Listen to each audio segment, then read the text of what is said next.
I do something. I don't know how you're going to feel about this when I tell you what I do.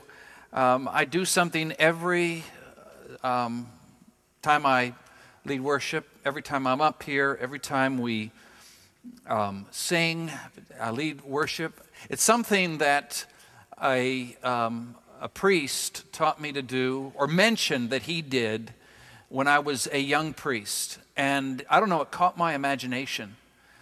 But I've never really told anybody that this is what I do.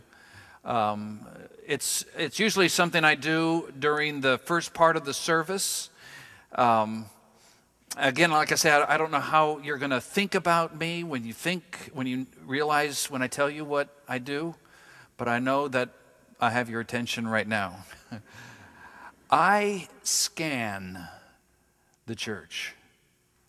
I look around and I look for people not who are late, like right over here.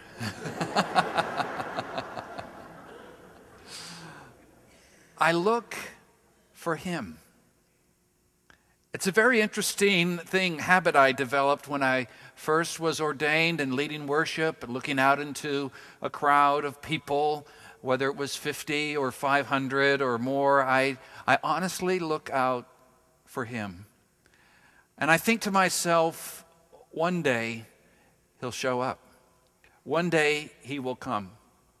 One day he will make his appearance here, and it will take away all the doubts that I've had about whether he's an Anglican or not.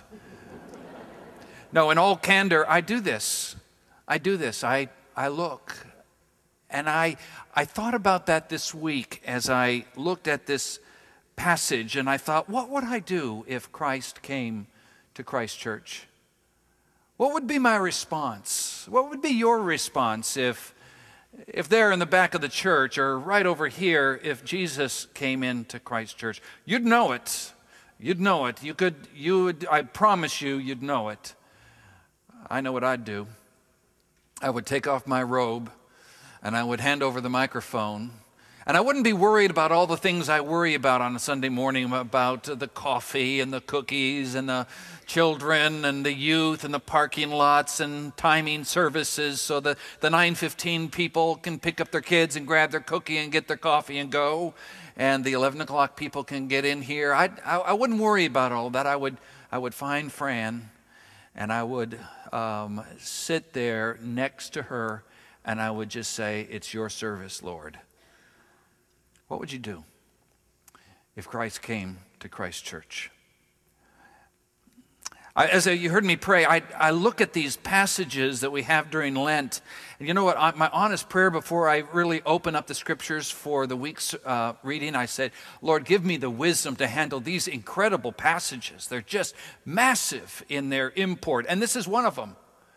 It's hard to even get through it for me. I look at it and I say, I've got to tell you a couple of things before we get into what the passage means. I've got to go deep with the passage, give it some depth so that you understand the import and the importance of what Jesus is doing here when he clears the temple with a whip made of cords that he found on the temple floor, on the pavement. If you just look at it in your Bibles on page 1051 in John chapter 2, I just want you to see the juxtaposition of this passage with the other one from John 2. There are actually two passages in the same chapter, and they're like night and day. The one, John chapter 2, the first one is all about that wonderful wedding feast in Cana of Galilee. We love that one. We love the idea of Jesus showing up at a wedding because many of us can relate to that.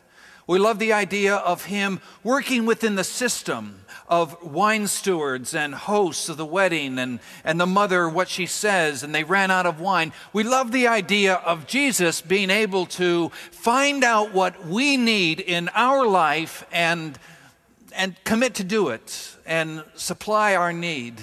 We love to think of Jesus as the Prince of Peace. We love to think of him as the one who meets our needs, like he did in John chapter 2 about the wedding in Cana of Galilee.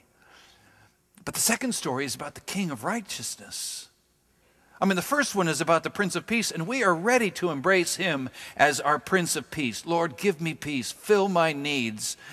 Give me that sense of deep security inside. But right next to that passage is this passage about Jesus who shows up at Passover in the temple with a whip made of cords and acts out an incredible drama that only a king of righteousness would be able to do.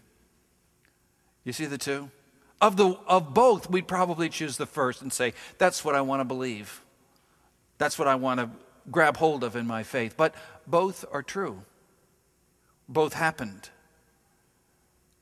You know, we spend a lot of time, and here in the Bible Belt, you'll hear a lot of it like this as well, developing a personal faith in Jesus Christ. Developing a personal religion in Jesus Christ. But I want to be sure you understand something. And when I say it, you know exactly what I mean. Personal faith in Jesus Christ doesn't mean customized faith in Jesus Christ.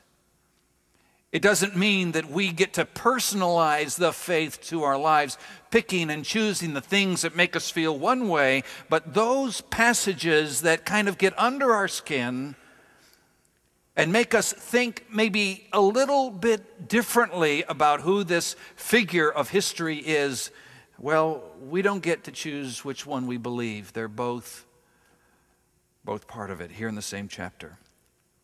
I want to add some depth to this story because we read in, again, looking at the passage here in verse 13, it says, when it was almost time for the Jewish Passover, Jesus went up to Jerusalem, and in the temple courts he found men selling cattle, sheep, doves, and others sitting at tables exchanging money. I need to add some depth to this. It's hard to imagine the ancient world that we're talking about in the Bible, but the temple was a massive structure.